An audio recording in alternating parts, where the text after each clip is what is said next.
Honey trap ఈ మధ్య రాజకీయ ప్రత్యర్థుల్ని ఎదుర్కోవడానికి, వారి ప్రతిష్ఠ మంటగలపడానికి ప్రయోగించబడుతున్న అస్త్రం. తాజాగా దేశ రాజకీయాల్లో కర్ణాటక హనీ ట్రాప్ ఎంత సంచలనం సృష్టించిందో చూశాం. ఒకరు కాదు, ఇద్దరు కాదు, ఏకంగా 48 మంది నేతలు, వీరంతా మంత్రులు, ఎమ్మెల్యేలు, ఎమ్మెల్సీలు కావడం ఇంకో సంచలనం. అందరికీ ఆదర్శంగా ఉండాల్సిన నేతలు ఇలా అడ్డంగా ఇరుక్కుపోయారు.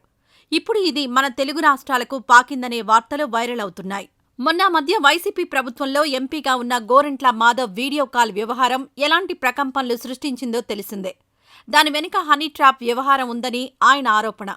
తమకు నచ్చని, గిట్టని లేదా ప్రత్యర్థులుగా భావించే నాయకుల పరువు తీయడానికి అందమైన అమ్మాయిలను వలగా విసరడమే ఈ పొలిటికల్ హనీ ట్రాప్. మంత్రులు, ఎమ్మెల్యేలు, ఎమ్మెల్సీలు ప్రజాప్రతినిధులుగా బాధ్యతగా, జాగ్రత్తగా ఉండాలి. ప్రతిక్షణం అలర్టుగా ఉండాలి. ఏ చిన్న కారణం దొరికినా రాజకీయ ప్రత్యర్థులకు చిక్కిపోతారు. నేతలు వేసే ప్రతి అడుగును ప్రత్యర్థులు గమనిస్తుంటారు. ఓ కన్ను వేసే ఉంటారు. ఎక్కడ దొరుకుతారా అని నక్కి చూస్తుంటారు. కొన్ని సందర్భాల్లో కావాలనే ఇరికించటానికి అమ్మాయిలను వల వేస్తారు. ఆ అమ్మాయిలు వారికి వీడియో కాల్స్ చేస్తూ తమకు మాత్రమే తెలిసిన పద్ధతులలో రెచ్చగొడతారు. ఎవరైనా పడిపోయారా, ఇక అంతే. ఆ వీడియోని అడ్డం పెట్టుకుని సదరు నాయకుల దగ్గర డబ్బులు డిమాండ్ చేయడం, ఆ వీడియోని పబ్లిక్లో పెట్టడం లేదా రాజకీయంగా లొంగదీసుకోవడం చేస్తుంటారు. గోరంట్ల మాధవ్ విషయంలో అదే జరిగిందంటారు. ఇప్పుడు తెలంగాణలో కూడా ఎమ్మెల్యేలు, ఎమ్మెల్సీలు టార్గెట్గా హనీ ట్రాప్ నడుస్తోంది అంటున్నారు. ఎమ్మెల్యేలు, ఎమ్మెల్సీల ఫోన్ నెంబర్లు కనుక్కొని మరీ వీడియో కాల్ చేసి బెదిరిస్తున్నారట. ఇప్పటికే పలువురు ఎమ్మెల్యేలు, ఎమ్మెల్సీలకు నేహా శర్మ అనే పేరుతో వీడియో కాల్స్ వచ్చినట్లు తెలుస్తోంది. వారిలో కొంతమంది ఎమ్మెల్యేలు పోలీసులకు ఫిర్యాదు చేయగా, మరికొందరు మాత్రం ఎందుకొచ్చిన తలనొప్పి అంటూ సైలెంట్గా ఉంటున్నారట. నకరికల్ ఎమ్మెల్యే వేముల వీరేశంకు కూడా గతంలో ఇలాగే హనీ ట్రాప్ కాల్ వచ్చింది. కాల్ చేసి 20 సెకండ్లు మాట్లాడి ఆ సమయంలో ఇబ్బందికరంగా ప్రవర్తించిన ఒక అమ్మాయి ఆ వీడియోను సదరు ఎమ్మెల్యేకి పంపించి 50,000 రూపాయలు పంపించాలని డిమాండ్ చేయడంతో ఆయన ఒప్పుకోలేదట.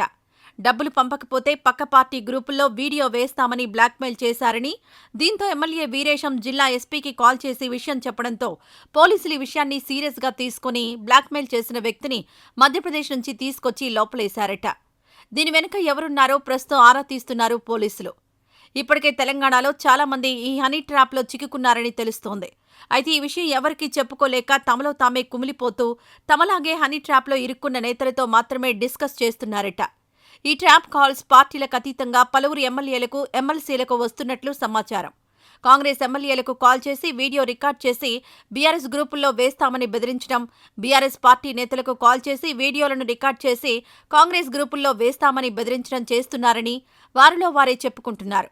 దీంతో ఎవరైనా అమ్మాయిలు కాల్ చేస్తే చాలు ప్రజాప్రతినిధులు భయపడిపోతున్నారట. దీనిపై ఇప్పటికే పోలీసులు సమాచారం సేకరించారని, వీటి వెనుక రాజకీయ నాయకుల ప్రమేయం ఉందా అనే కోణంలో ఆరా తీస్తున్నారని ఇన్సైడ్ టాక్.